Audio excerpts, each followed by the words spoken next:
Addressing the culture. I'm addressing the culture, huh? Addressing the culture. I'm addressing the culture, huh? Addressing the culture. I'm addressing the culture, huh? Addressing the culture. I'm addressing the culture. We gon' talk about it. Come address the culture. We gon' talk about it. Come address the culture. We gon' talk about it. Come address the culture. We gon' talk about it. Come and address the culture, huh?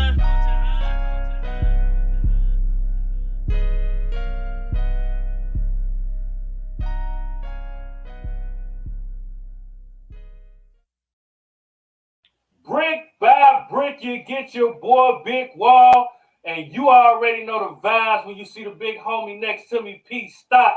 You already know what we here to do. We here to address the culture, right, P? That's right. It's that time to address the culture. We here. You know, I hope everybody is enjoying their day, you know, and chilling. But we here to you know, to have, you know, that in-depth, you know, cultural discussion. Yeah. On the Filipino martial arts, the Hawaiian martial arts, and everything coming through.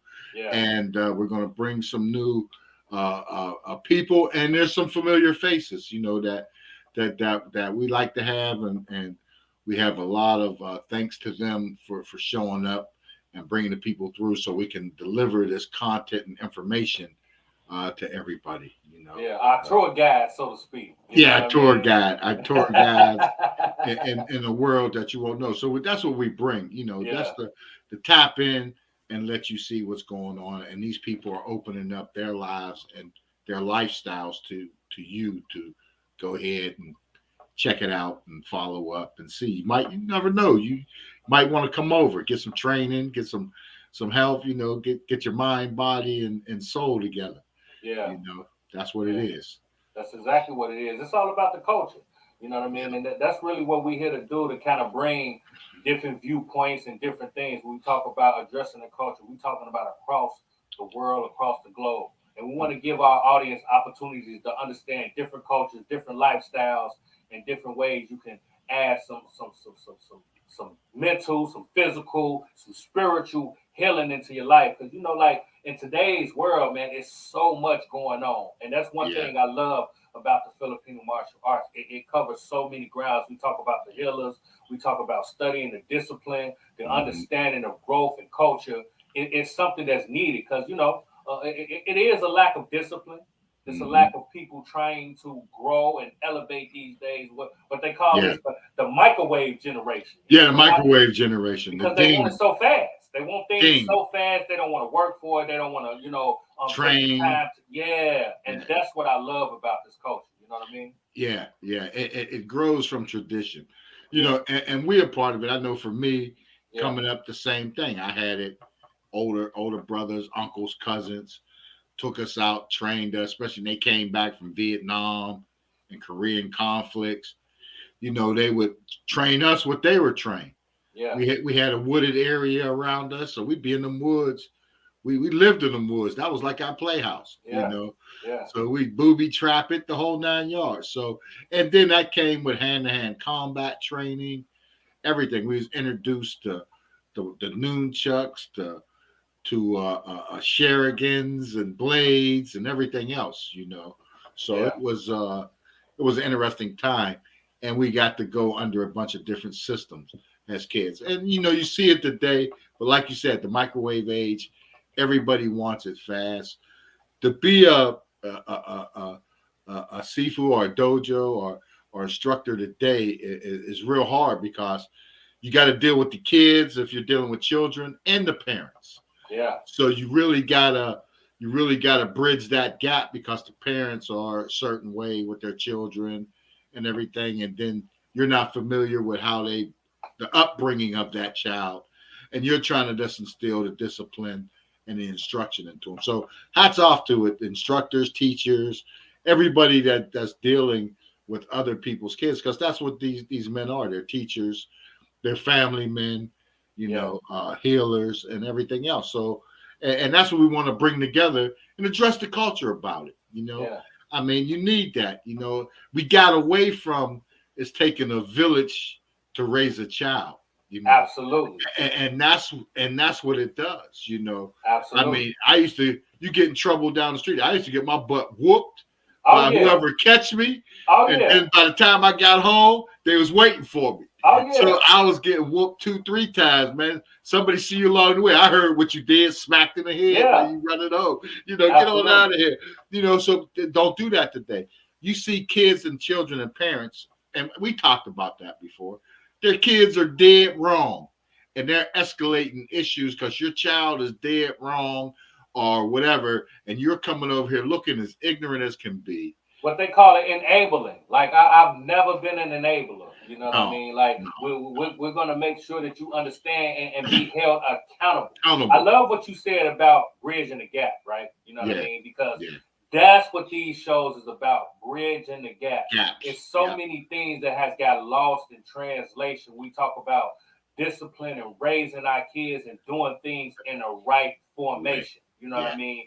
And that's what I love about this culture. You know what I mean? Especially when we talk about blurring the color lines. You know what I mean? Because in the Filipino martial art, we got all races. You know what I mean? That's tapping in and learning the tradition and taking it back to their own culture and just and taking it to another level. And that's what I love about it. You know what I mean? And they're sharing. And they're sharing this with you. So that's the big thing. That's the big takeaway. You know, and that's what, and like you said, we try to get, you know, I hope we got those 20-something-year-old parents that watch, that's tuning in, tuned into the culture, so we can help you get tuned in and direct your attention to your kids too. Well, and you helping them getting tuned in to the culture and their future. So you got to stay on top of it, and we bring these things on, these shows together because these arts are important for defense, for mind and body and everything we talk about, you know, and growth, you know, and discipline. Self-discipline is the biggest thing. Lack up, you know. It's a lack of it, you know what I mean? So that's what we're gonna do, man. Like that's the phrase for the show, bridging the gap. You know, bridging the gaps. And we're gonna do that. We're gonna continue to bridge the gap and come through and address the culture. So y'all already know what we're going to do. We're going to pay some bills, and we're going to be back with Darren. Y'all already know he's our co-host. He's our tour guide. You know what I'm saying? You know what I'm saying? Angels, Disciples, Stockton. You know, Angels, Disciples, Stockton. You know, if you're in that area, definitely look him up. If you want some training, holler at Darren. You know, he sit down and talk to you and get you started in a class. You know, he gets you moving up. You know, Legacy 9 going down. Vegas, circus going down. You know what I'm saying? So you already know. So like I said, man, we're gonna pay some bills and we're gonna be right back to address the culture with the boy Darren Tibet, and we're gonna take it from there. Y'all already know the vibes.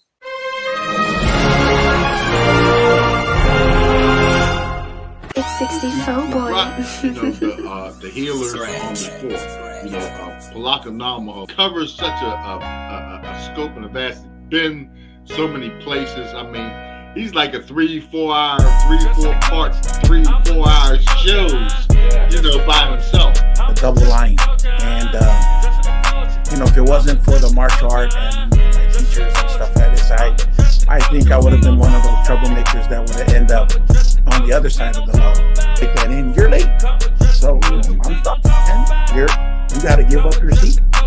And the guy goes, oh, and then he just tells me, he goes, okay, you know what? He goes, anytime you want to meet me outside, and I'm like, all right. Wow. I was asked again to be a part of the healing arts at Legacy, massaging your hands, and that was an interesting thing of finding out how the blood starts to flow into the hands, the color of the blood going into the hands, and actually being able to flex and move your hands, especially when you have arthritis. So, long and the short is, with that, I started learning to do that martial arts learning to do the massage end of that, and I never thought of it as a career. So the enlightenment is whatever you believe in. The healing is you basically learning how to fix the body. The meditation is learning how to have focus and concentration of what you're doing. And the physical part is to make sure that your body is strong enough that can do the healing.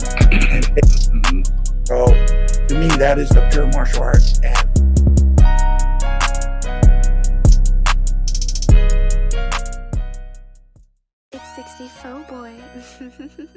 Scratch.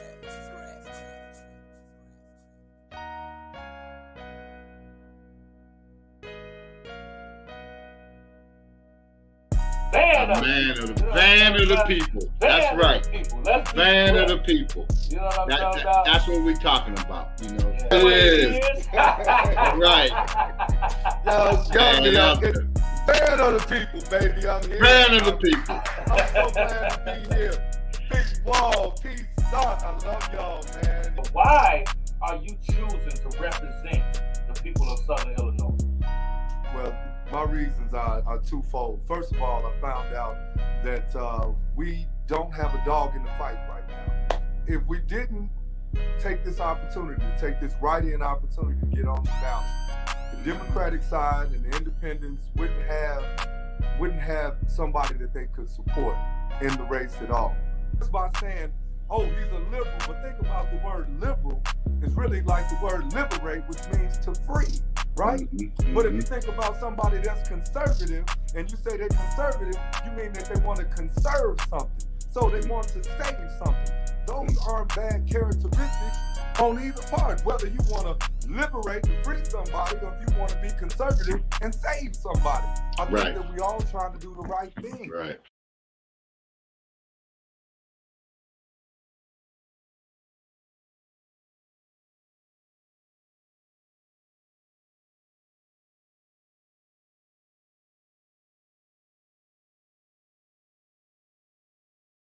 What's going on? We are back. Y'all already know. Y'all see who it is. You know what I mean? It's our main man, Angel's Disciples, the Stockton. You know, we got Grandmaster Darren TIBON here. Yeah. Hey, Pstock, Tone Big Walk. What I like to tell you guys right now is Happy Easter. We all here on Easter Sunday, getting on to address the culture. You know, very, very unique show.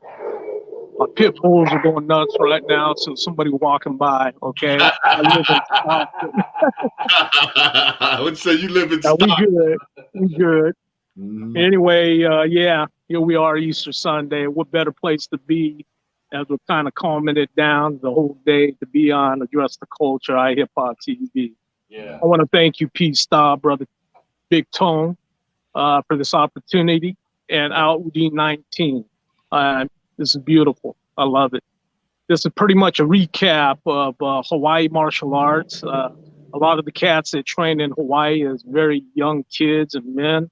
And then they ended up here on the mainland connecting to so many great martial artists. But just listening to these gentlemen, okay, we got PALAKA NAMAHOE, okay, we got Professor James HUNDON, we got TASI on board here today again, too. And hopefully Alfred Urquidez could tap in with us. But yeah, these guys are all close friends of mine. And what better to hear it from the root sources of those guys that got to train with these great legends and icons from Hawaii here to the mainland, guys. So let's welcome these guys on board. And thank you very much again, guys, for creating this opportunity for legacy. Okay, legacy. All right, brother.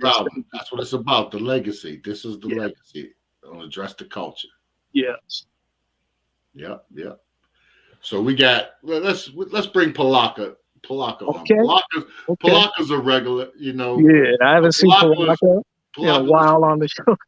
He spins the block, you know, all the time, you know, and you know, and he's steeped in the Hawaiian martial arts and the culture as well, you know, and the history. So, you know, and we're going to be tapping in soon in the future with the Hawaiian history shows, which is very important. I want that. That's an important show. Beautiful. And tap in and with the Philippine history as well, you know, and get that in there so people can understand, you know, those histories and then the place that in the parts that the United States had involved in that. Absolutely. You know, the beauty of this, guys, is I think all three gentlemen are 70 and over. So they go way back, you know, in the early days, you know, as children, 60 years ago, you know, and the unique story of Professor James HUNDON and who he has connected with. You know, his teacher was the late Grandmaster Wally J. His teacher was Okazaki Sensei in Hawaii. So, you know, Professor James got a very unique story too. Palaka, the whole history, the melting pot of Hawaii. You know, he has touched bases with all of that. And so has Asialo, you know. Tasi, yeah. Connecting with and living with the late Grandmaster Tony Ramos of Kaji Kempo. So, you know, these three men have had the opportunity to train directly from the Grandmasters of Hawaii, in Hawaii, you know, and here. Like I said, you know, these guys sharing their stories, who they connected with, who their teachers were. This is real legacy right here, you know, and I couldn't be more proud to be a part of this, guys. So thank you very much. Thank you. Man, no problem, man. That's what we here, man. We are going to keep pushing the knowledge because that's what we about, right? We're trying to grow and get some understanding, you know what I'm saying? So we ain't going to hold it up too much longer. We're going to bring in Palaka, you know what I mean? And so he can go ahead, break it down. What's going on? Palaka, brother Palaka. NAMAHOE, you know, great healer, grandmaster, you know, and you know, a Hawaiian historian, and we're looking forward to that, to tap into that. So Palaka, and you've you know been over it before, but let our viewers know again, you know, because I want to save, you know, you get the right information because I want to save a lot of the information for the Hawaiian History Show, which probably is going to be more than an hour segment and could probably be broken into segments, but we want to get that covered as well. Well, I want to thank you so much. It's an honor being on the show with DARREN and TASI and Professor HUNDON and Pstock and Big Wall. Thank you so much for allowing me to express my feelings and stuff about where I come in from in the Hawaiian martial art part of what we're doing.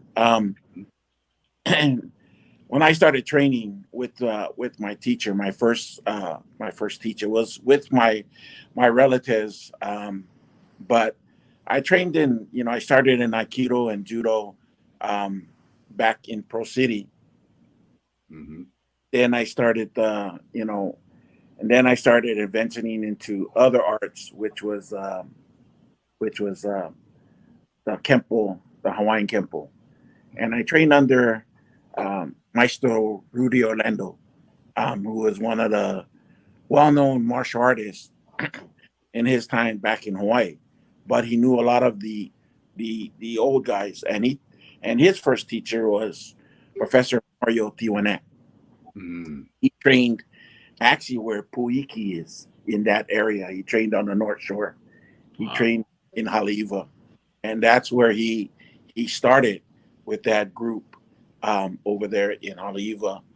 And so he rose up in the rank up to a 6th-degree belt, and then he started just figuring out things and then just going his way and thanking, you know, his teachers that taught him back then.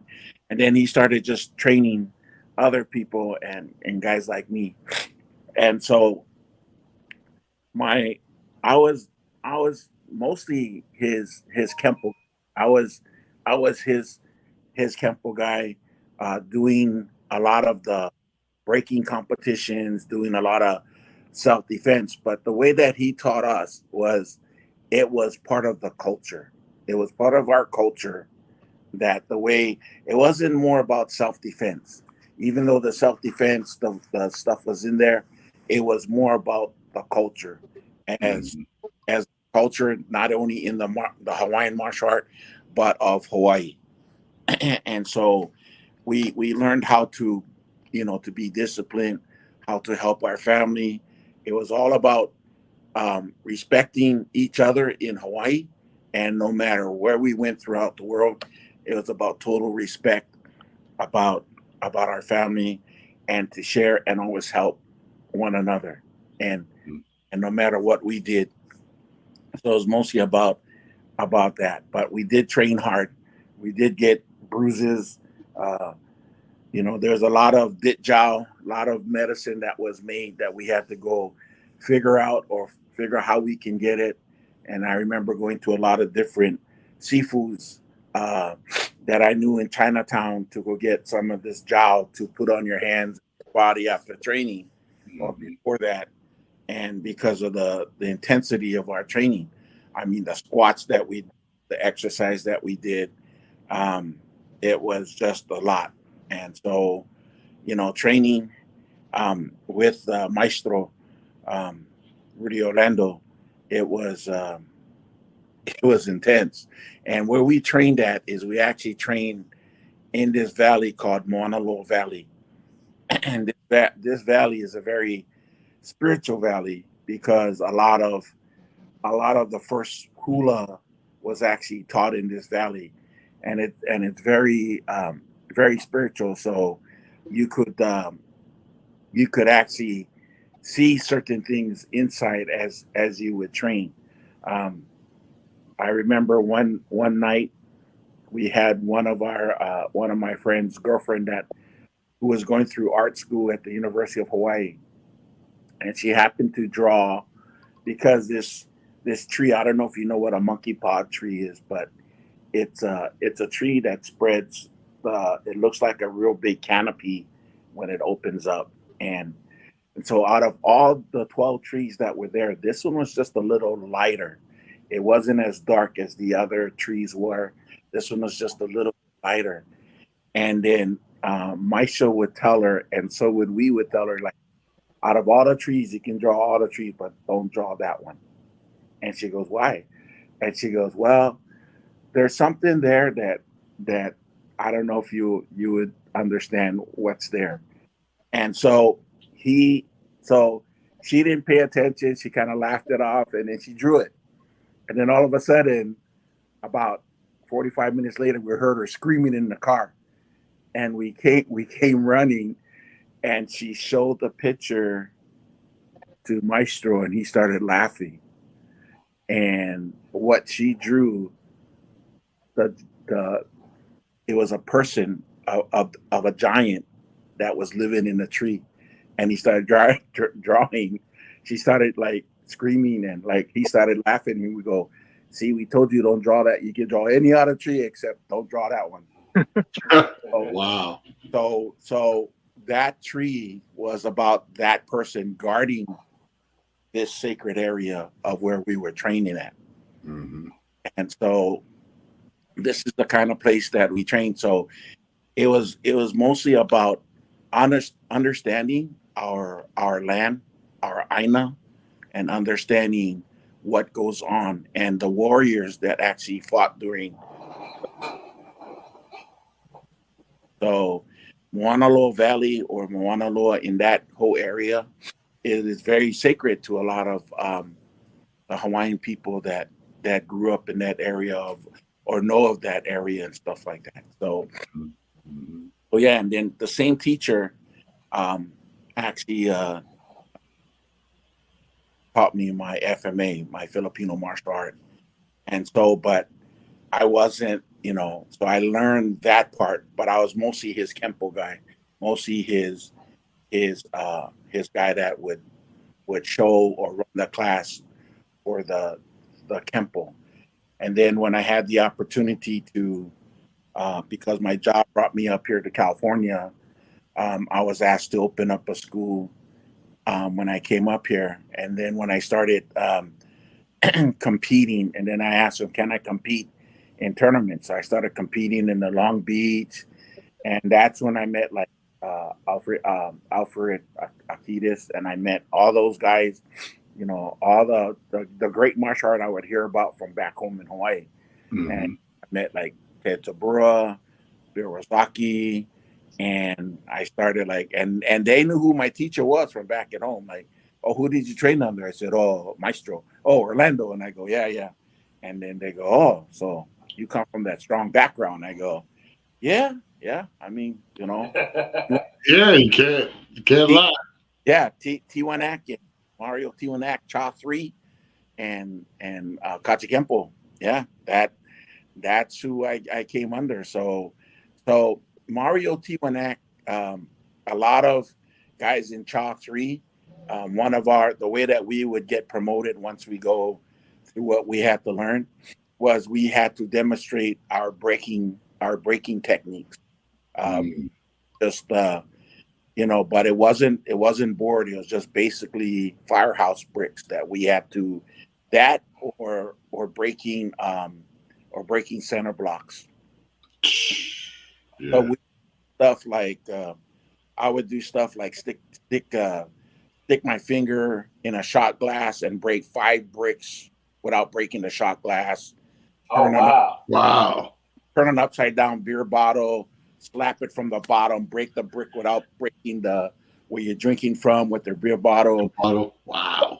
Put like 3-4 raw eggs in my hand and back slap it without breaking the raw eggs in my hand. Just, and then power hitting, power striking the bricks, So, I would go to these like a K1 competition was run by one of Master Cho, who did a lot of the Korean martial art, but he would have a division called Master Breaking.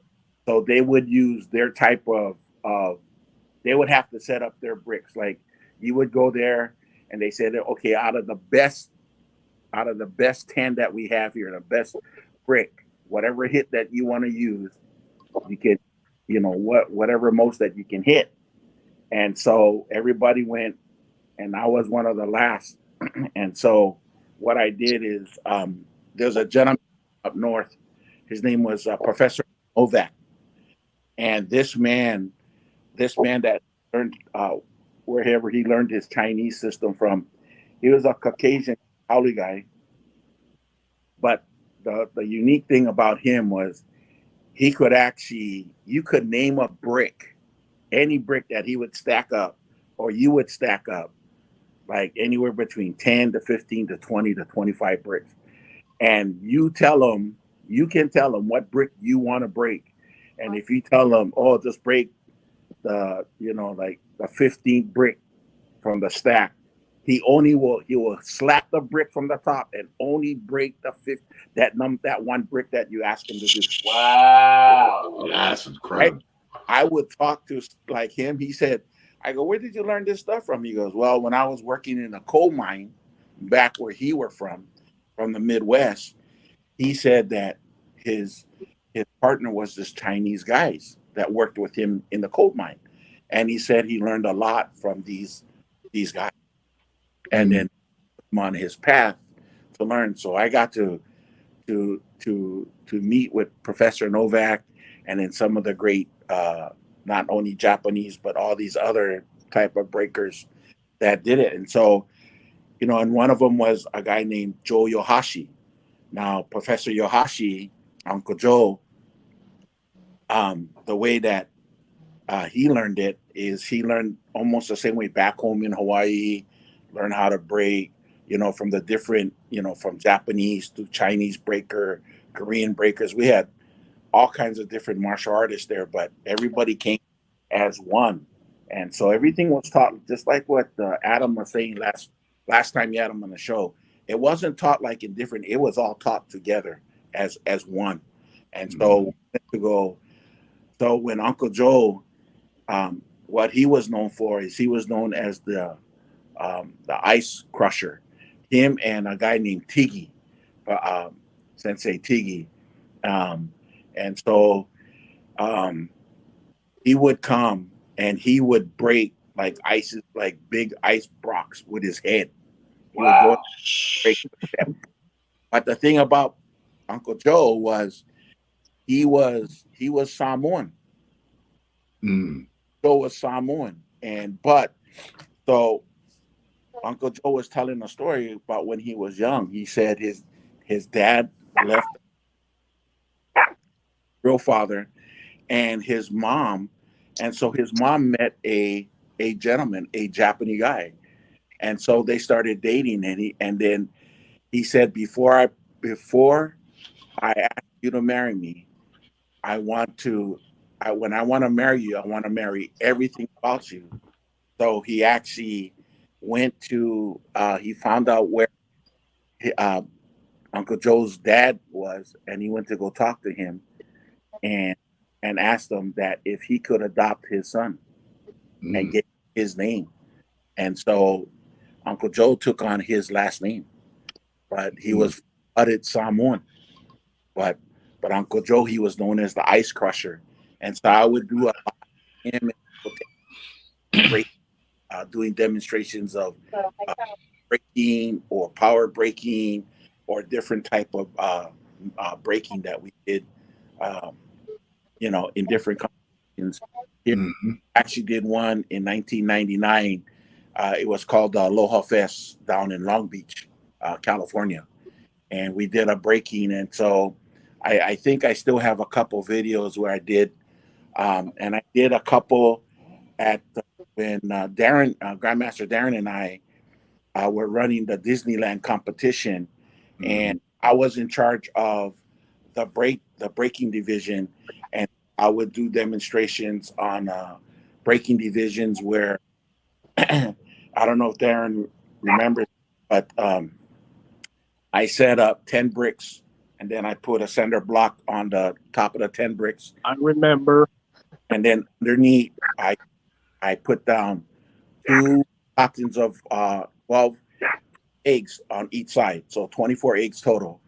And so the trick was it wasn't breaking the brick, getting on the raw eggs without smashing the raw eggs. So I was putting my weight on both of the eggs. And so what I did is I set my hand on top, slap the center bricks, split the center bricks, break all 10 bricks, breaking the eggs that I was standing on.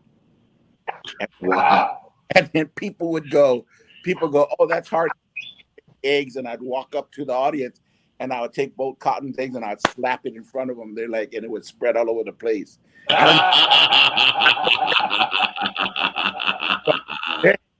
Man, and people ask, how do you do that? I go, I can't tell you that. I go, what they say, if I tell you, I have to kill you. Kill you. Yeah. And then I did another one because of Uncle David Nuiva, one of the original Beach Boys that were that Adam was talking about down in Waikiki. He had over 300 lives that he saved during Waikiki during his time as being lifeguard down Waikiki. Wow. He was one of the instrumental people in martial art in Hawaii, and a lot of people looked up to him, and a lot of people knew who Uncle Dave was. But he was one of the first class that graduated from Sensei Okazaki with Professor Hundon's teacher, which is Wally J.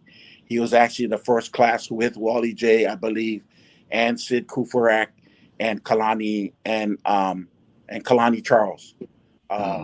And so these guys were like wrestlers, or they did their thing. But Uncle Dave, he was well known for surfing, for healing, martial art back home in Hawaii. And then he went to the mainland because he was hired Walt Disney to run the security for Disneyland and for Disneyland Hotel. So that's how he too. But we learned a lot from him. My healing stuff came from Uncle Dave, but also from our other side of the family. But Uncle Dave was a big instrument in some of the Kaji Kempo guys that you would talk about from Uncle Dave. So Uncle Dave Nuiva was a great. So I got to learn a lot from these guys and from my teacher. Then my original Kempo teacher, Maestro Orlando, and I had a little disagreement, and I kind of stepped away from his system, and I went under a gentleman named Cedro Sonny Gascon, who is one of the first line of black belts out of Kaji Kempo. So I for him, and I received my highest rank that I hold today under him, which is a 9th degree black belt under the Karl Zempo Go Shinjitsu, under his style. And so I did a lot with him and traveled with him and Adam's teacher, Bill Ozaki, all those guys, they all knew each other. They actually opened up the first school down in Burbank, called Pine Kemple. He was the guys that they worked out with was a gentleman named Johnny Leone that actually acted. He was one of the guys in Kung Fu. He was actually Master Tay. He was Master Tay, Johnny Leone. And so, but a lot of the guys that they would train at the school would be Robert Conrad of Wild Wild West and Connie, I think it's Connie Stevens, the singer. Oh, wow. Yeah. I mean, it's the legacy for me, man. Like, it's constantly. Those guys train a lot of the people, and that's how they got into the business of the entertainment, is through what they did back then, you know, starting with Uncle Bill and all those guys. And then, so when Uncle Sonny would come to California, I had to go pick him up at LAX and then take him to his, Adam and I was just talking about this the other day. I said, yeah, I would have to take him to his sister's house. And then all of a sudden, I take him there about 2 o'clock, around 4 o'clock in the afternoon, all these old guys would show up, all these old, the guys we would hear about, like, would come to the sister's house, and they would sit there and just talk story like the old days. And they would be about, it'd be a bunch of them. And then they wouldn't stop talking till like 4 or 5 o'clock the next morning. And I would ask, hey, can I go inside and go sleep for a little while? They go, no, I need you out of here so you can listen to all these stories. Hey, that's the only way you can keep the legacy going. Keep the legacy going. Oral history. That's exactly what we doing. Very today. important. That's what very important. And we're going to keep the story going. We're going to take us a quick break, and we're going to bring in some more legendary people that's going to tell their story. We're going to bring in Brother James. You know what I'm saying? Professor James, and he's going to add to the story and add his flavor. You know what I'm saying? Y'all already know the vibes. We are here to address the culture. We'll be right back. Here we go. All right. Thank you. December of 2016, that's the last time we saw. We did an intervention tape. And the intervention would show more detail about what was going on, how Jocelyn looked. She didn't look like herself. She looked like she had lost around about, she weighed about 90 pounds. And Jocelyn was roughly about, average about 120, somewhere like that. She looked totally different. And it really tore my heart up to see my daughter look that way. You think you've heard the truth, you think you know it all, but you haven't heard anything until you hear Tim Savage's side of the story. On the next Let's Talk with Bigg and Lizette, we sit down with Timothy Savage, Jocelyn's father, to get his side of the story. Be sure to tune in. Is there anything you want to say to your daughter?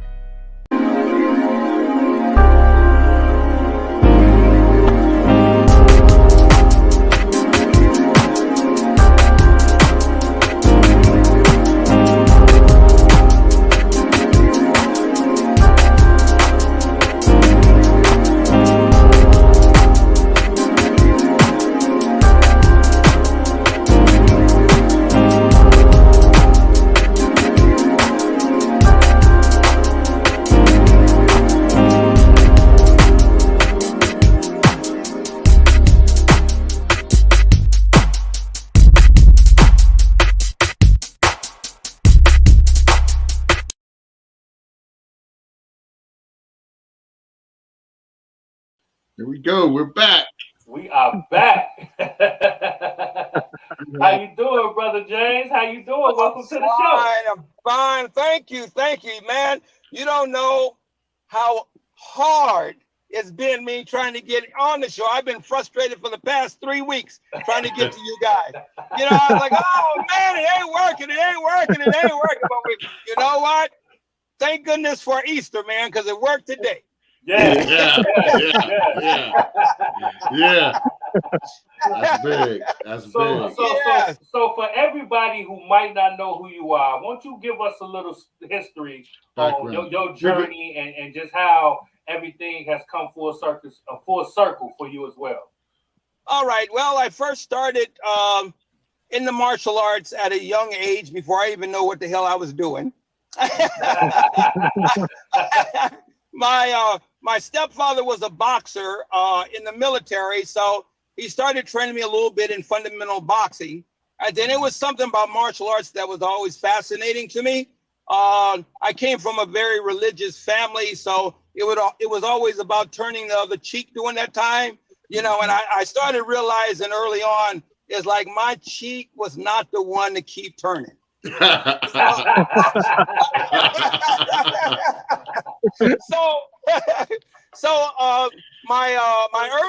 early teacher, I was in junior high school, and I had a classmate that had been in the arts a long time, and he was like 14 years old, but he was already a black belt. So we became very, very good friends. And I remember he used to come through, you know, the apartment where I stayed with my parents, and we used to get together and mess around, you know. And I remember we sparred a little bit, and I remember me cutting him over his eye. And that was a lesson I'll never forget, because he just tore my butt up. But but after that, he said, "Man, you have a very natural ability about you." He said, "You should really think about, you know, pursuing the arts and so forth and so on." So that was in Yamaguchi system during that time. So I did a little bit of Yamaguchi, and went from Yamaguchi and went from there. I got my first color belt, which was a red belt, was in Taekwondo. And then I went from there, went into Chinese Kempo. So my first black belt came in Chinese Kempo under Ken Lucio and Grandmaster Ray Hernandez, which was in Hayward. And then during that time also, of course, the Bruce Lee epidemic hit. And it was like that just woke up everybody.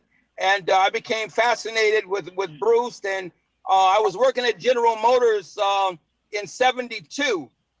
And I remember they had a gentleman there that was called Tommy T. And I remember seeing Tommy T. And Tommy T. was actually a spitting image of Bruce Lee. He worked in the truck department. He moved like him. He moved like he was hyper like him. I mean, I was like, wow. But I had a couple of other, yeah, it was amazing. And because everybody wanted to be a part of Bruce Lee. I mean, Bruce changed everybody's fighting game. You know, he kind of opened things up. He said, "Hey, man, use what's useful," and da da da da da.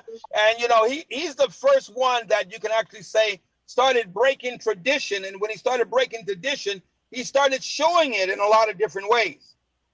So anyway, I went from there, and then I had a couple of people that was there from General Motors that I started training with privately in the garage, who had trained directly from Bruce doing his early teachings in Oakland.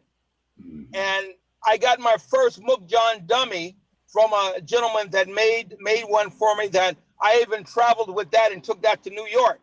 But that was a very, very exciting experience. And I must say, some of the best experiences of training in martial arts was in the garage, various garages, you know, because you'd be surprised of some of the people that came through that had so much knowledge in the martial arts, but they weren't interested in being famous, but they had a whole bunch of knowledge. So that was my first introduction to the early June Fun system back in the day, before Bruce called it Jeet Kune Do. Then I had, I got my first black belt from Chinese Kempo. And then from there, I had a student that said, "Wow, man, you know, some of these moves you do reminds me of Great Grandmaster Jay, how he does his throws. Do you know who that is?" And I was like, "No, I don't know who that is." And he was teaching at the College of Alameda at that time. So I never will forget, I told my student, I said, "Okay, I'm going to come down to College of Alameda to meet Grandmaster Jay." And we met, and we had a nice conversation standing on the side. He asked me what I did. And at that time, this is when we was all in the 70s and mid 80s, you know, sparring and competition of going to tournaments were very, very big. It was huge. So, And the only safety equipment you had at that time was wrapping tape around your fist and putting some tape around the ball of your feet. Okay. And that was safety gear. So that was before Ron Reed came out with the safety kick and punch. So, so anyway, so I met Grandmaster Jay. We talked. I showed, he asked me about what I was doing, and I told him where I came from, which was Chinese Kempo. I did a couple of hip twists because I was doing early June fun. He said, "Oh, that's just like my throw that I do," and he showed a couple of throws, and then he put me in a couple of finger locks, and that was it. That was it for me, because the timing, I had just come to a point, you know, where I said, well, every situation doesn't call for a punch. Every situation doesn't call for a kick. So if you're in your tuxedo in a suit or something like that and you're out, you don't want to be throwing no kick and punches, you know. And I was just at that transitioning point that Grandmaster Jay came at the right time. And so I joined. I started attending the College of Alameda for a while. And then right after that, I think within 2 classes, I started going to the home dojo, which was right at the basement of his house. And so I was there, I think it was early 77. 77, I met him in 78. I went to Canadian National Exhibitions with him. And that's when he started creating small circle jiu-jitsu.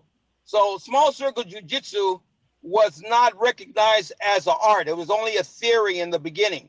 So I was fortunate enough to be to meet him and be a part of that as he was developing small circle jiu-jitsu. And I was really the only real fighter that he had coming from karate tournaments and things. So I used to teach sparring techniques and things like that, because there were no sparring in the home dojo. You know, you did kata form, and then Grandmaster Jay went into the small circle theory, and that's when the finger locks and started coming along. So anyway, we went on from there. I went to Canadian National Exhibition. I got most outstanding fighter there, and our next trip from there was going to Trinidad. We demonstrated, and I used to compete. We would demonstrate together, and then I would compete in the tournaments, because a lot of times it was also what they would call a world tournament or United Open tournament. So while we would demonstrate in small circle jiu-jitsu, I would also compete in the sparring, to the point that after a while, people started to think that small circle jiu-jitsu included the striking, and the striking was the part that I brought into it during that time. So when I moved, and the way I found more of that out, in '86, I ended up moving to New York, and I trained with Great Grandmasters Moses Powell, Little John Davis, Professor Crossan, and a couple other gentlemen there. And I kept contact with some people that were still back here at the home dojo, and then they would tell me that after I had left, people were coming to visit Grandmaster Jay's school to learn the fighting aspect of what we were doing, because they thought that the striking was part of it, and actually it wasn't. So a lot of people came and went, but Grandmaster Jay started to really, travel all over the place. He hooked up with George Dillman out of Connecticut. He also hooked up with Remy Priestes, and it was 3 of them that started traveling. They were like similar to the three the hard way. So what happened? Grandmaster Jay shared small circle jiu-jitsu with Master Dillman and with Remy Priestes. And I remember early Remy Priestes' technique was very, very crude, you know. And he started training with Grandmaster Jay for a while they were traveling the country, in and out of the country. And all of a sudden, it just turned magical. Wow. Yeah, his locking, you know, he adapted Grandmaster Jay's principle of locking and Remy Priest's locking just changed. So based on that, you know, we went on. I stayed in New York 8 years training with the Doc Powell and Little John and those guys. And when I came back home, that's when I ended up developing small circle Jew trap boxing. I don't know if you were aware, but Grandmaster Jay and Bruce Lee were very, very close. And they were close to the point that Bruce used to come to Grandmaster Jay's house, and they would talk stories and theories and so forth and so on.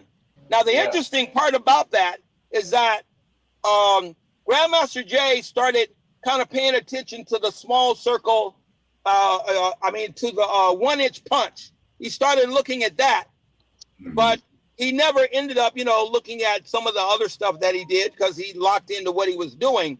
But Bruce, if you remember I think it was the Game of Death, where he fought Jabbar and he fought some of those other guys. That is the first movie that he ever showed any grappling, because he grappled with Lou Alcindor, Jabbar, and he choked him out and he did some other things. Well, all those moves that Bruce did came off the boards at Great Grandmaster Jay's school. So that was very, very interesting. So I just continued to do my thing was to connect the dots between Bruce and small circle jiu-jitsu. And of course, you know, I was with Grandmaster Jay for 35 years. Even when I moved to New York, Grandmaster Jay would call me and say, Jim, I'm coming to New York, but I need to go to Connecticut, or I need to go here or there. And we would hook up and I would travel with him. So I was, although I had moved in New York and I was in New York. So while he's figuring that out, what we're going to do, we're going to take us a quick break. And we're going to be back. We're going to bring Adam James and TASI in. Are you back? Can you hear us? Can you hear us? Okay, so look, we're going to take us a break, and we're going to be right back with Address the Culture, all right? All right, hold on.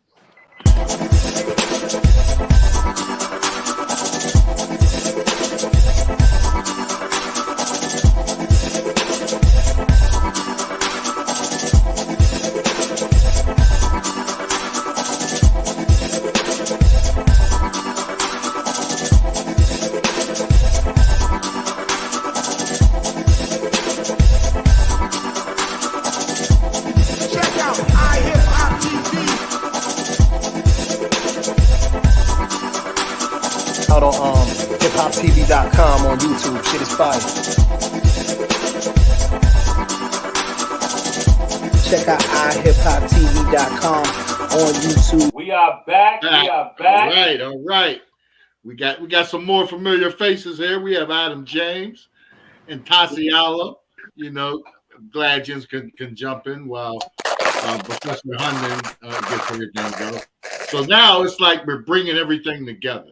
You know, we have Adam James and PALAKA mentioned, and you had mentioned when you was on the last show about the martial arts and the Rainbow Warriors from there. So it's interesting for you to put it together and let the viewers know as well, you know, just to recap everything and to tie it all in. Yes, aloha, everybody. It's great to see you all. Happy Easter. Aloha. Hello, Adam. Happy Easter. Great to see everybody. You too. Well, that was really inspiring, what I was hearing. And so many great martial artists have walked this journey. And it's an honor to be on the panel today amongst everybody else.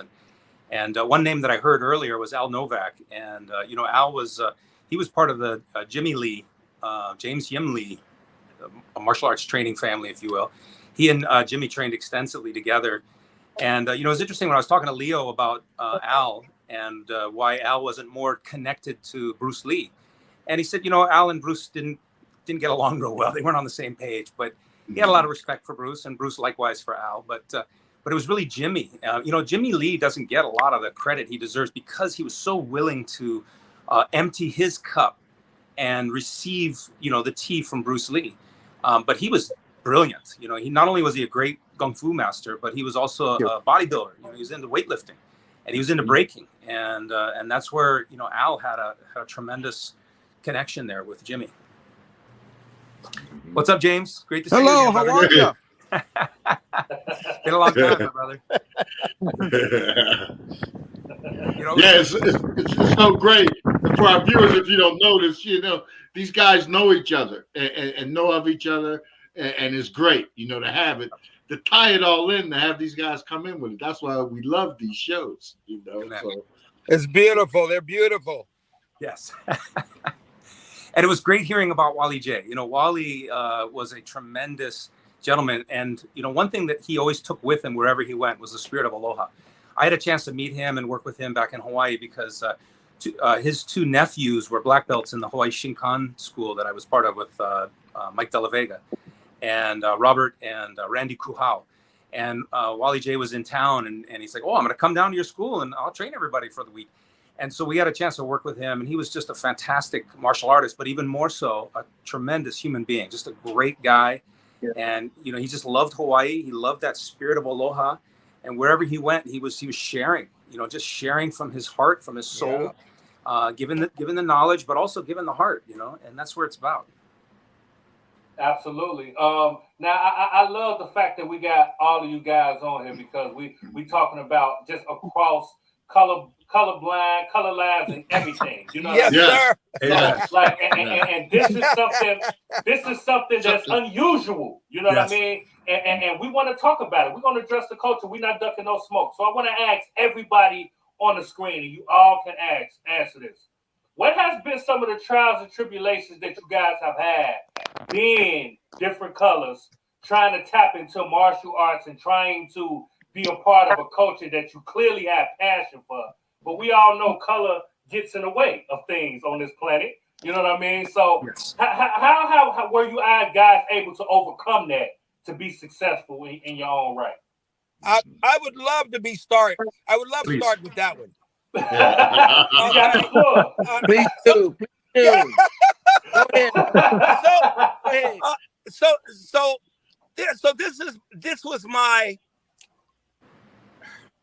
this was my most horrible experience. After spending all that time with Grandmaster Jay, and he retired, all right, his son took over. Yes. What ended up happening, his son tried to erase my history. So after Grandmaster Jay died, they had his funeral ceremony. I was not invited to the early meeting of students because we had a falling out because I wouldn't do what he wanted me to do. And when I got to it was at Alameda High School in the auditorium. And when I got to the auditorium, he had all the pictures up of everybody that ever trained with Grandmaster Jay but mine. Wow. There was no picture of me to be seen at all. And you said you trained up under him for 35 years. 35 years. Wow. Well, a matter of fact, he called me, Grandmaster Jay called me son. Wow. Yes. There's videos of that. Wow. Extensive videos of late Grandmaster Wally J referring to James HUNDON as his son. So, you know, that was pretty sad when I had found that out for myself. You know, well, you know, this exists in a lot of different martial arts. Even exists in the FMA world. Yeah. I experienced similar, you know, but what I did is I took the high road on everything and I never stopped and I kept on going. So let time speak for itself. Yes. And I believe that's a situation that, you know, many of us experience. There's two routes to go. You know, when people attack you and your credibility, your honor, you either fold up and give up, or you take the high road and you keep on going. That's right. So I'm part of that. That's why we address the culture on this, you know, and come with the questions, you know. So, but you know, one thing you will find out in these kind of situations, the people that hate you most will not confront you face to face. Oh no! They become keyboard warriors. They utilize the media to destroy people. But when you catch them alone or catch them right, snot bubble in the nose, hugging a teddy bear. That's true. That's true. Right there. That's true. You know what I'm saying? Maybe fold like a card table. Huh? I hate to bring this up, but you know, what you got to understand is me and Brother James Horn are very close. We're brothers. Okay. Yeah. Just like I feel the same way with everybody on today's show. Yeah. You know, Palaka, me and TASI, or Brother Adam, great guy. You know, we got history with Legacy, late Grandmaster Leo Palm. But I think all of us deal with that in the martial art world. But the good thing is we're all on this show today, right? Mm-hmm. We might have dealt with something 30 years ago, maybe 40 years ago, but it's never stopping. Right. No. You know, either you have it in your heart or you don't have it at all. The beauty is none of us ever stopped. Right. None of us ever stopped. You know? Right. Yeah. Absolutely. Now, getting back in our younger days, you know, let's say, when I say young, maybe in your 30s or 40s, you know, yeah. We're open to challenge. Yeah. You don't like me, I don't like you. Come on, let's meet up somewhere. Let's do this. Mm-hmm. You know, and once you get 50, 55 and older, you start looking at everything in a whole different perspective. Mm-hmm. And sometimes you do wonder, why does this guy hate me so much? And then you look at what they've accomplished. They really accomplished nothing. That's why they hate. Jealousy. They can't do. They can't do it. And it's sad, but it's real. Right. It is. It is. It's sad, but it's real. Very much so. Like, and that's one thing that never really made sense to me when we talk about the color lines that we judge each other for something that we can't change. Yeah. You know what I mean? Like that's something, not the content of your character. If somebody does something to you and gives you a reason not to like them, that's different. But just judging somebody based off of the color of their skin, it just never made sense to me. Yes, but with social media, you know, popping off, you know, 15 years ago, you know, and a lot of people utilize that to try to ruin people's credibility. Absolutely. Yeah. That's where we have lost old school. Okay, old school. But I'll tell you this: there is guys out there that will run their mouth, but when you confront them face to face, they'll be happy to sue you. And they'll live a life like that, happy to sue you. Go ahead, touch me. I'll sue you. Absolutely. Okay? Absolutely. And that's why, you know, I think the circle of people, the circle of friends that I deal with, you know, I consider them brothers. Okay, I call them brothers. Okay, and that's why, you know, you may work with hundreds, if not thousands, of people, but at the same time, your trusted friends, your people, you know, we select them. And we create shows like this to address and talk about it. You know, I mean, I never thought I'd be talking about this on the show. Yeah. But we've all dealt with it. We've all dealt with it. And to be honest with you, my enemies, I think they're going to wait until I'm in a wheelchair or can't walk and then challenge me. Right. Hey, man, TIBON in a wheelchair, can't even walk. I'm going to challenge them. And that's funny. Now, I have a question because it was approached to me by some viewers that have been watching the series. And one viewer asked what was the difference between Kempo and Kaja Kempo, because they kept hearing those terms. So they wanted to know what the difference was. They wasn't sure. There's no difference in how it's spelled with the N or with the M. It's still the same.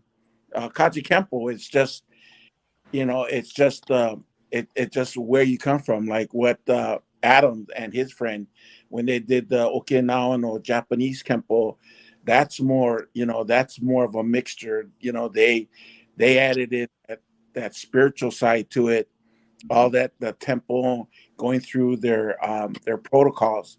The Kaji Kempo is just more of a combat situation that the Adriano and Joe Imperato put together with a lot of the other guys that added their flares to it. But it was more made of a self-defense type of system.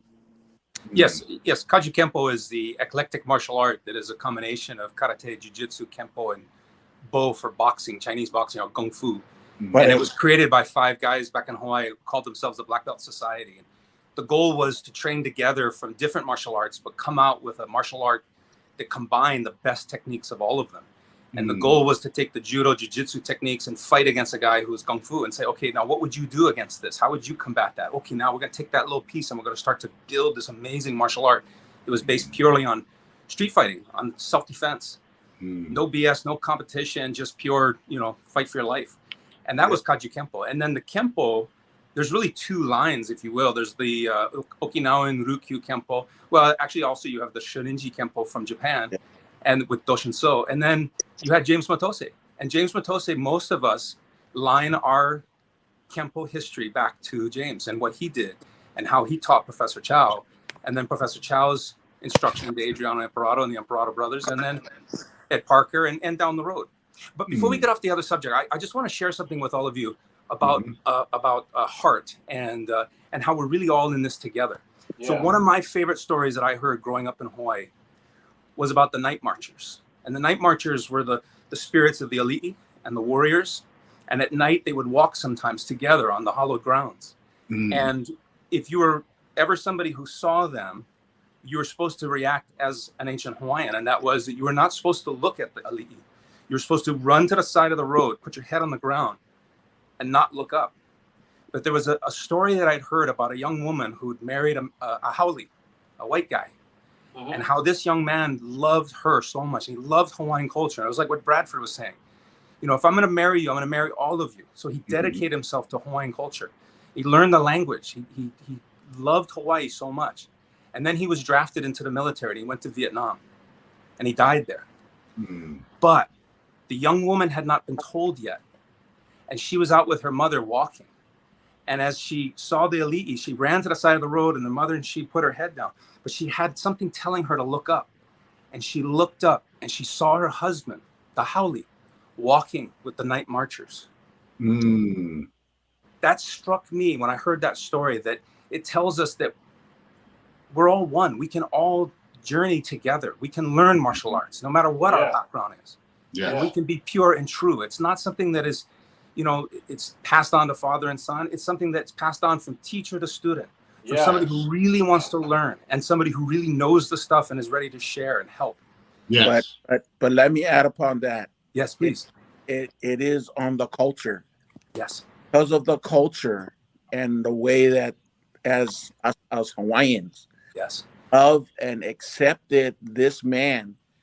And because he accepted one of our sisters and one of our blood into taking her and learned everything about that. It's about all of our cultures, no matter who we marry, no matter who we are, as long as the love and the pu'uvai, which is their heart, and the uini, which is their spirit, comes together. And when that happens, then no matter the ali'is or the ali'i nui or the koa, which warriors, that will they will protect whoever they feel that is worthy in their clan. So that's connected to me in that way, because each of us come from a warrior background. Absolutely. Yes. We all together in that area, no matter who we learn from, no matter what we did, as long as we have that spirit and that love, that mana with us, and that aloha, we will far with that.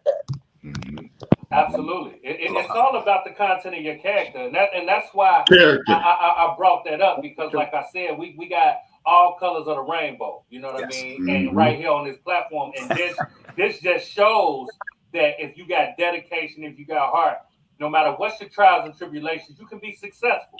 You know what I'm saying? Like Brother James said, his whole history tried to get white. Yeah. You know what I'm saying? And I know you guys from the Filipino martial arts, like you guys fight for that, like tradition, making sure your lineage is passed on and knowing, and like just 35 years just because of the colors of skin is being trying to be white. And that can stop you. You know what I mean? But that kind of goes into your training, right? Being able to fight through stuff and learn stuff. Right. So it just all comes full circle. So I just wanted to know you guys' different experiences because I see it made you guys tougher. It made you guys more disciplined. It made you guys fight for what you wanted to learn and being able to pass it on. You know what I'm saying? Mm-hmm. That's so true. That's big. That's big. Yeah. What's the direction? Would you like to see it go in the future? I remember Adam has the Rainbow Warrior thing, and that was one of those things. But from everybody on the panel, what direction? How would you like to see the future? Just across the board. Yeah, across the board in general. How would you like to see that go? You know, the martial art to me is a way of life, but it's a way of being peaceful and being lovable. I mean, just look at those guys back then that started from China, from India, or when they went across. It wasn't about violence. It was about being peaceful, showing the love, just being out there and helping one another. But if there were times that the battle had to come up, then at least you know how to defend yourself or fight.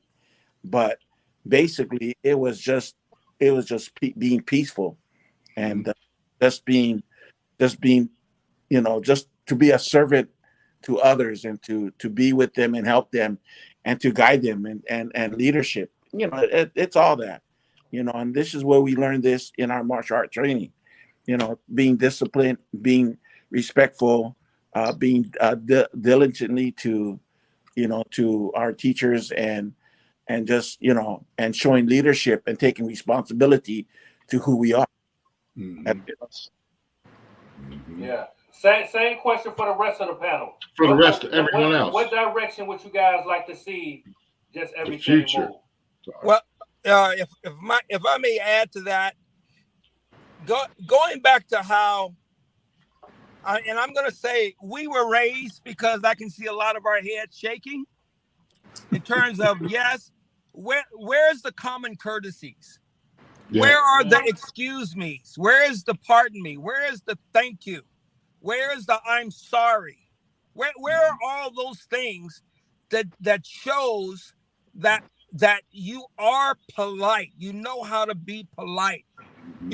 I look at a lot of the generation now. They talk about you gotta respect me. You gotta respect me, but they don't know how to give respect. They don't know how to give respect. No. Put some respect on my name is what they say. Put some respect on my name is what they say.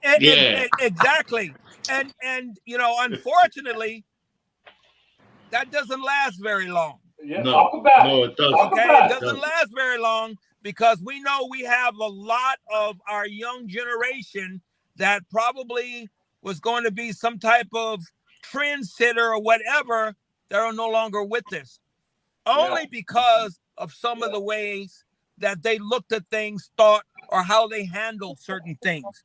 So I would like to see those courtesies brought back up, because that's what we grew up with.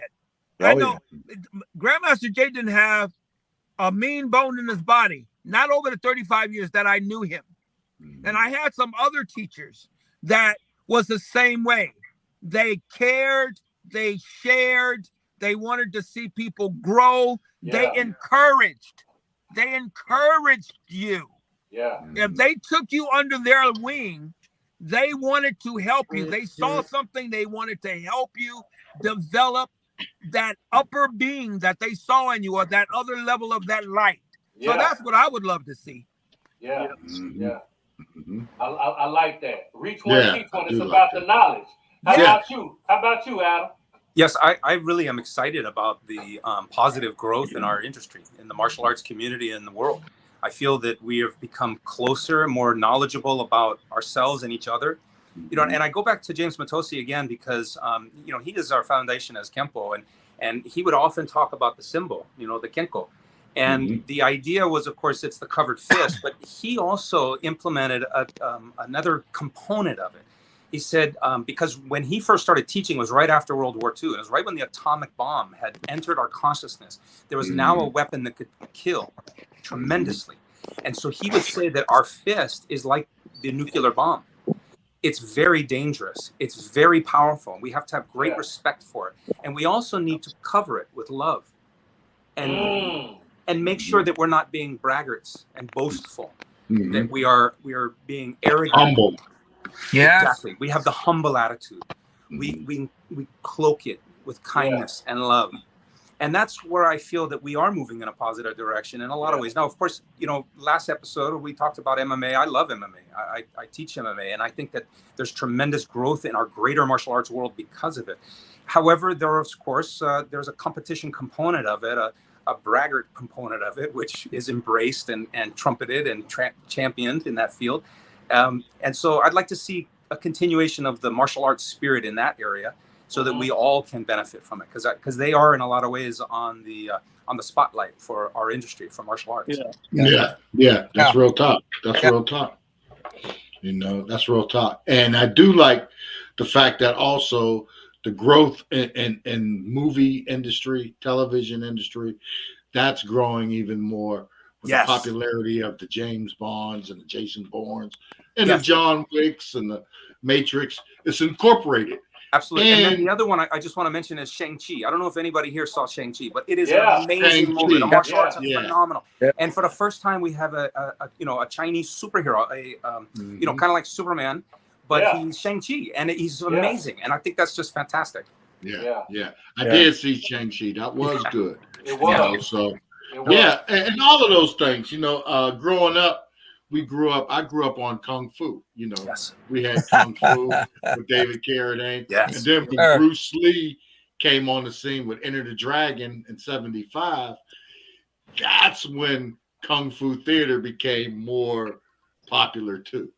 That's when everybody started turning. I mean, there was guys walking around that was masters on Kung Fu theater. There was masters on Kung Fu theater, boy. You couldn't tell them nothing. They ain't never been into a dojo or school in their life. But I'm a master. I saw that one. Drunken style. You know, so you know what I mean? So you had those guys. If I can add something to that, you know, like I said, I lived in New York for 8 years. The first couple of years, I remember going to one of the movies down on 42nd Street, and they had, you know, like Enter the Dragon, Fist of Fury, da-da-da-da-da. And I never will forget going in there trying to watch the movie. And I don't know if you remember The Last Dragon by Barry Gordy. You had cats in there running through there. Leroy. Running through there. Leroy. Yeah, like they were surely like Shonuff. They were like Shonuff, jumping all up on the stage in front of the theater. It was a black man. You know, I'll give nothing for that time. I'll give nothing for that time. Yes. That's funny. Amazing. Hey, that's how they used to be for Rocky. You know, they used to go to Rocky. Hey, they come out that movie feeling like they could whoop the world. They did with the Rocky movies. One of my favorite lines from that movie was after the main character fights all these guys, and then there's showing up. He shows up. He looks at him. He says, "You warmed up yet?" You warmed up yet? Yeah. That was one of those. Kiss the Converse. You know what I'm talking? Kiss my Converse. You feel it? That is one of those movies. That's the one. And there's another series too. I don't know if you had to watch. It was pretty good. It was called Into the Badlands. Oh yeah, it was one of those things.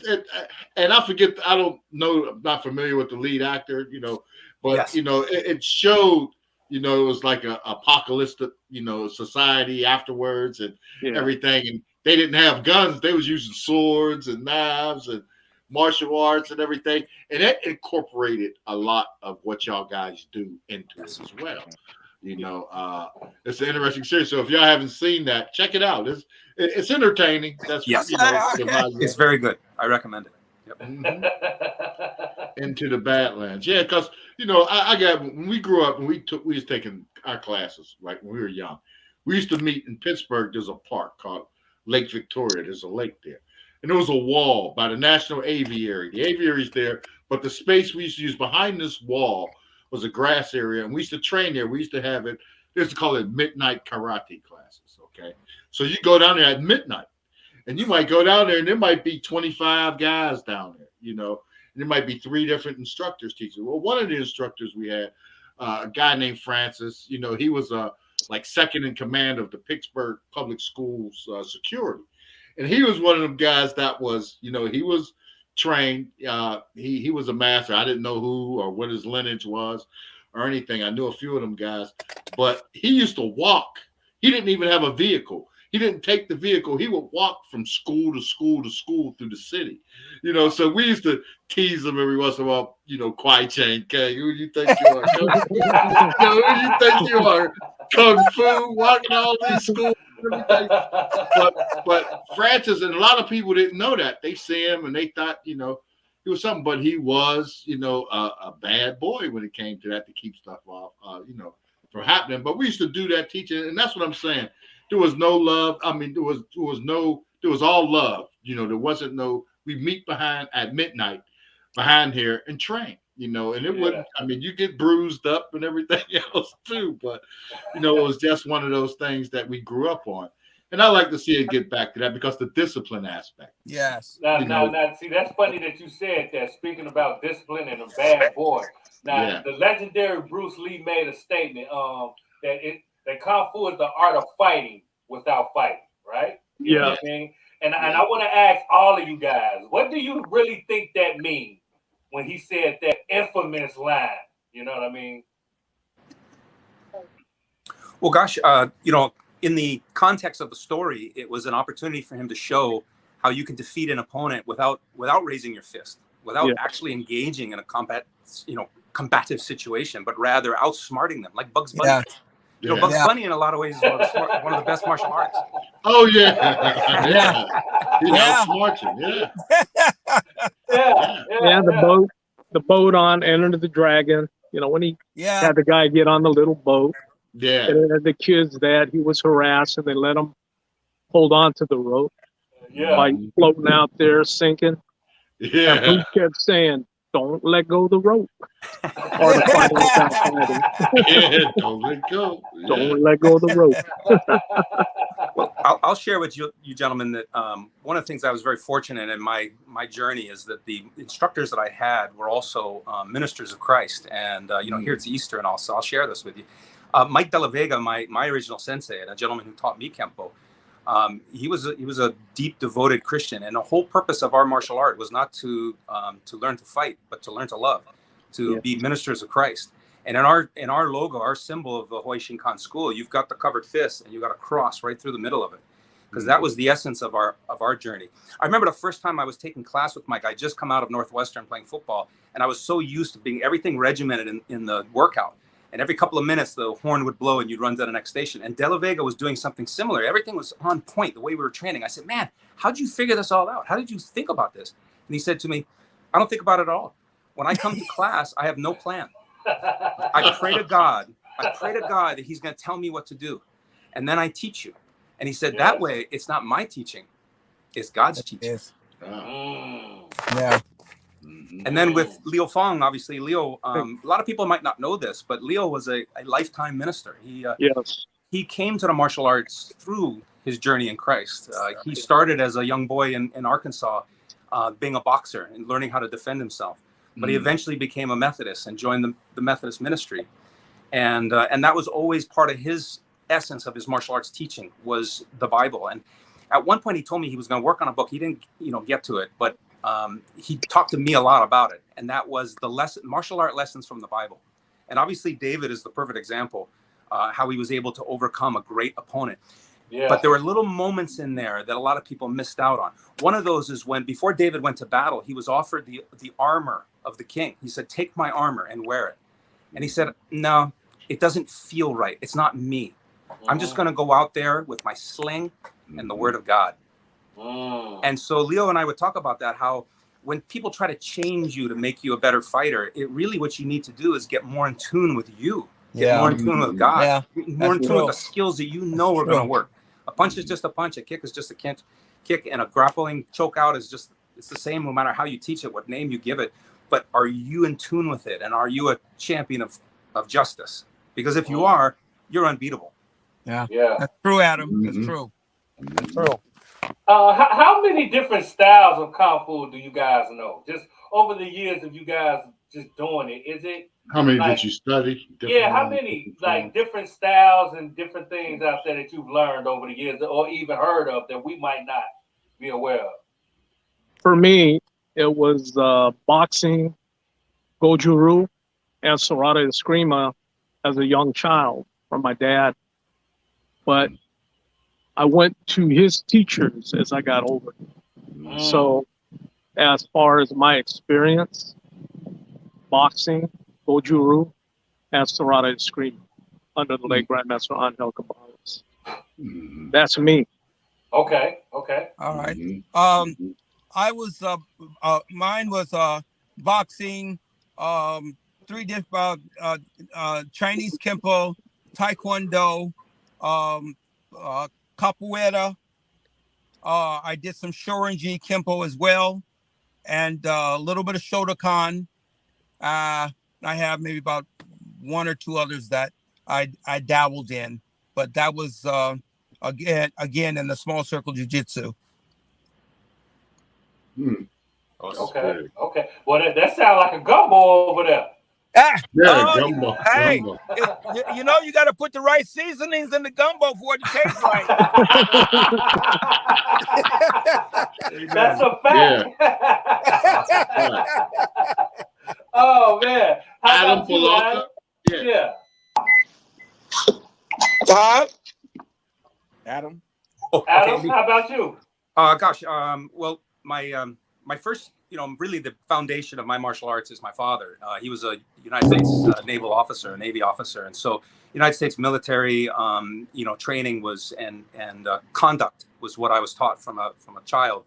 My brother joined the Kotaka's International Karate Federation, the IKF, back in Hawaii, and he became a black belt. I trained for a while there, didn't reach black belt with Kotaka, but got more into football. And then it was Mike De La Vega with the Hawaii Shinkan Okinawan Kempo Karate Dojo. But Okinawan Kempo, as De La Vega would teach it, was karate, kabuto, jiu-jitsu, and of course the encompassing Kempo, Ryukyu Kempo. And then, but he also was a Kaji Kempo guy. He was part of the original Kaji Kempo school. So the Kaji Kempo is there as well. And then when I met Liu Fong, I emptied my cup and received the tea, and I trained extensively with him in the Wei Kundo, Chi Feng, and Modern Eskrima. And then over the years, I've had the honor to work with a number of different people, like Cam Yuen with Yuen Method, and he of course is the Thai Mantis and Shaolin Kung Fu, and then Bill Risaki and Gene LaBelle. Gene's another really good friend, and his partner, Gokar Chevechian. I've had an opportunity to work with him and worked with Bob, of course. You guys got a lot in common. That's interesting. Yes. You know what I mean? Like that's real interesting. How about you, Palaka? Well, Hawaiian Kempo from back home. I judo and my jiu-jitsu. And then my Kali Eskrima from the same teacher that I took my Kempo system from.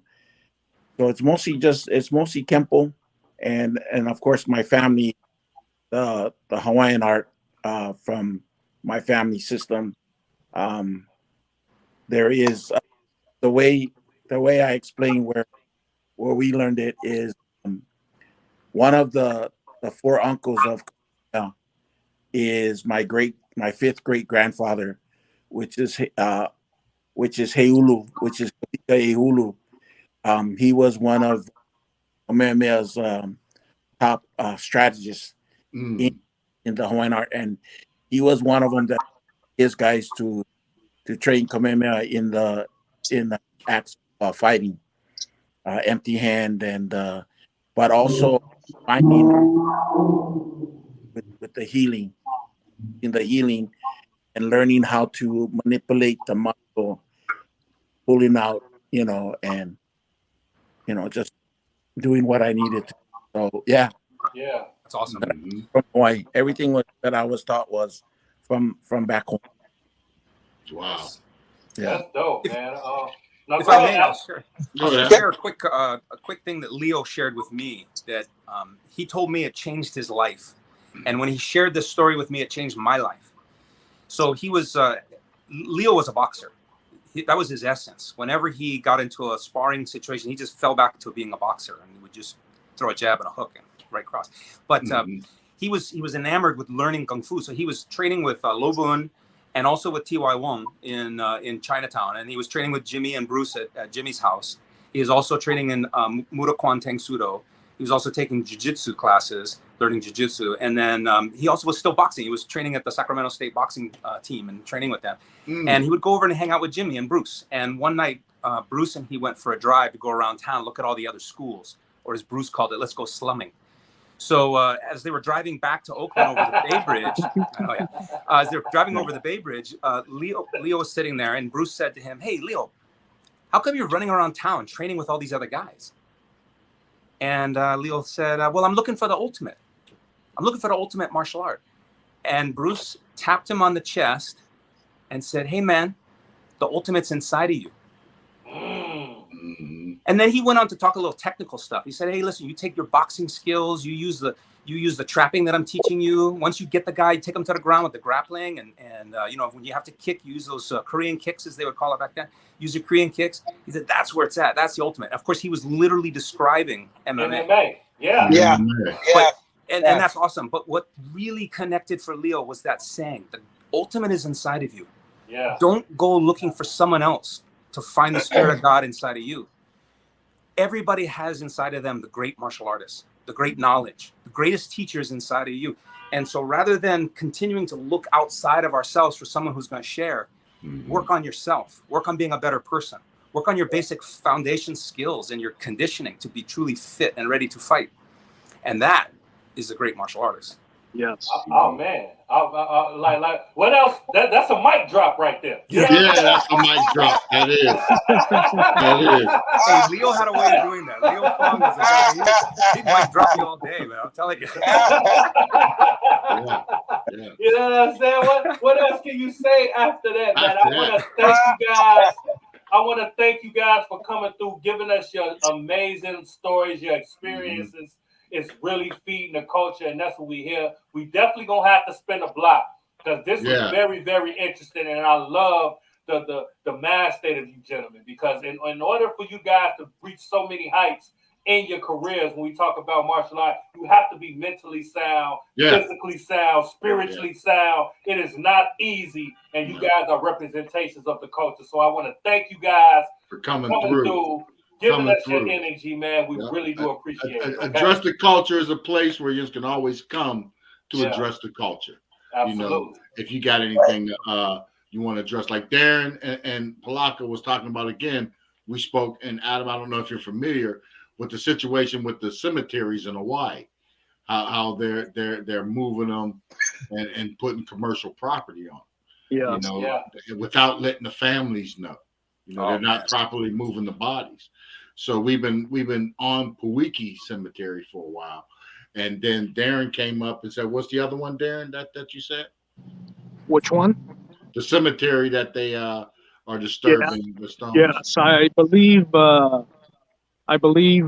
Tasialo found out that they're trying to encroach on one of his uncle's cemeteries, right? That's right. Tasi had that. So if Tasi's still on here, maybe he fell out. He dropped out. So he dropped out. He wanted to give everybody else a chance to go. So, but you know, between Puiki and Bradford's sixth great grandmother, buried underneath the street behind Bishop Museum. And all he's got is the tea leaf marker of where, to find her in the street. I mean, it's horrible. It's horrible. Wow. So we've been shedding light on that too. You know, and that's something that goes on throughout the country. You know, I mean, Hawaii is just where it's been tipped, but it's been happening to veterans. When I was in D.C., Washington, they found out in Virginia that bodies from veterans were dead, thrown in the dumps and stuff. So I mean, so that's something that goes on that has to be addressed. You know, there's no respect. And it goes with the age that we talked about with this group, with the thin-skinned people, you know, the people that you can't tell to do nothing, but can't do nothing. So it's a shame, but that's the direction that, you know, this younger generation is going. And we got to try to, you know, just put the information out there. We might not reach everybody, but if we can reach a few people and turn them around, definitely, and we know we're doing the right thing. Right, definitely. exactly. Absolutely. So again, we want to thank you guys for coming through. Thank you know you. what I mean? Now, what we're going to do, we're going to pay us some bills, and me and Pstock going to be right back to close out the show. Right here on the Just the Culture. Just the Culture. Thank you, guys. Aloha. Happy Easter. Aloha. Happy PALAKA. Pstock. Big Tone. Thank you. All right. Thank you.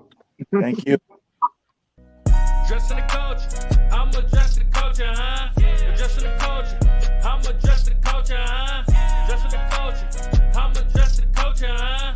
Dressing the culture, I'm addressing the culture. We gon' talk about it. Come address the culture, we gon' talk about it. Come address the culture, we gon' talk about it. Come address the culture, we gon' talk about it. Come and address the culture, huh?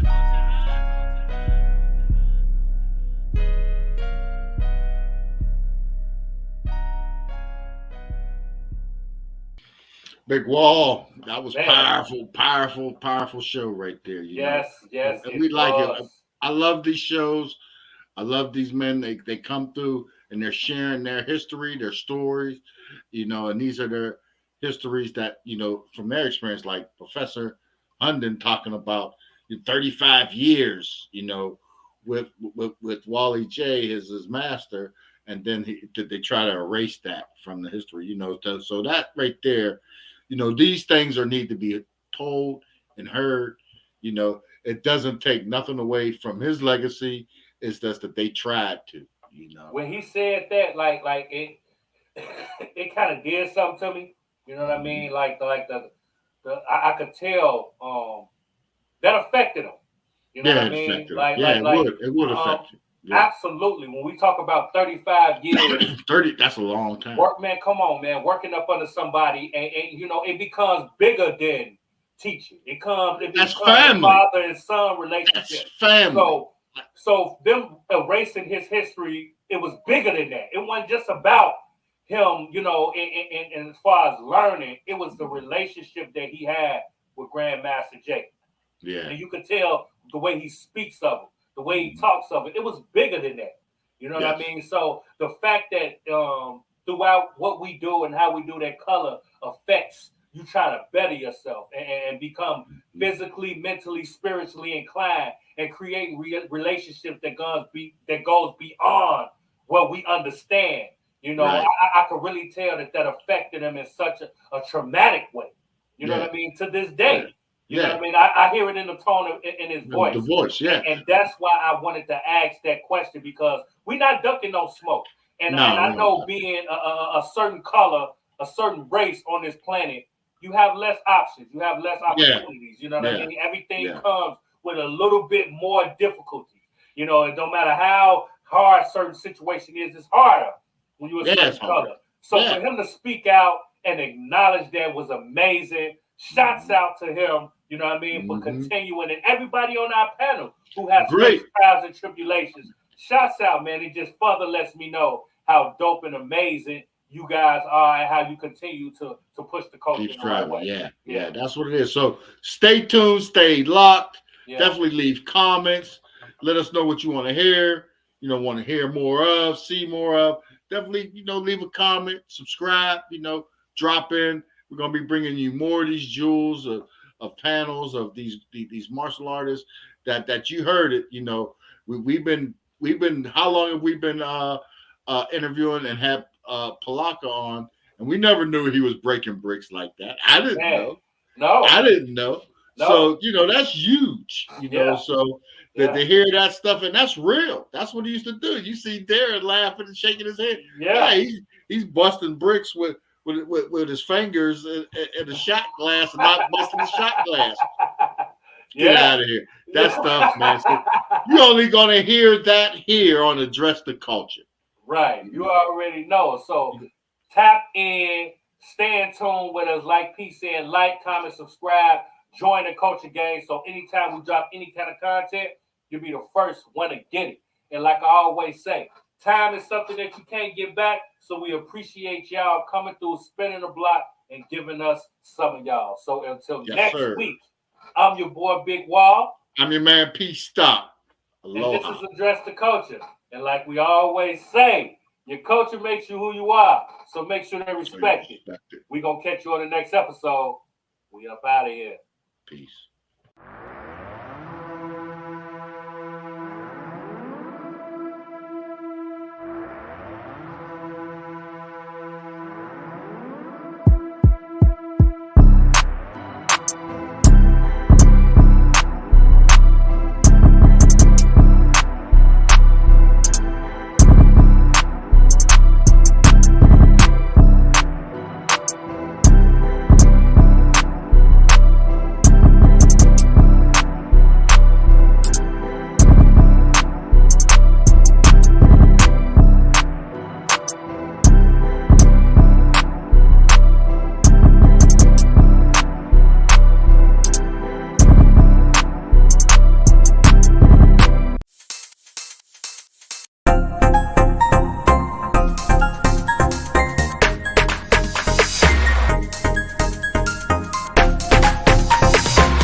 Darren, the big dog, he's the plug. And I never forgot the first lesson. I was really before he took your legs away. Yeah, before he struck me here everywhere, then demonstrated me that you have not the legs, so you need the den. But yeah. In that moment, I understood that my Wing Chun was good, but not so good, you know. San Miguel Eskrima is a secondary style. Okay, in reality, secondary style of Eskrima of God. The duck egg? The duck eggs, yeah. You didn't eat the balloon? You didn't. Oh my god. Oh my god. Oh my god. Please. One time and no more. One time and no more. You know. After eating the eggs in the Philippines, now I have another problem here in Italy too. You know, I need to defend the bar on the beach of Sardinia Island, and a lot of families, very small families working in this bar on the beach. But the European guys wanna put the hands on the on the Sardinian beach. So for me, I need to defend them, but I cannot use the scream at that time. So.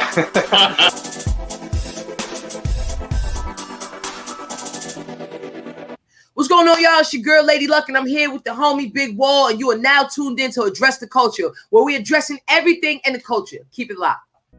Addressing the culture, I'm addressing the culture, huh? Addressing the culture, I'm addressing the culture, huh? Addressing the culture, I'm addressing the culture, huh? Addressing the culture, I'm addressing the culture. We gon' talk about it.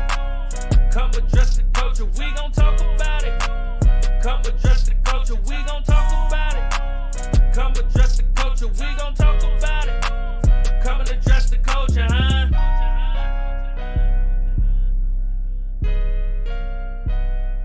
Young and AZ, man. Stay tuned in, man. We just getting started, man. We addressing the culture.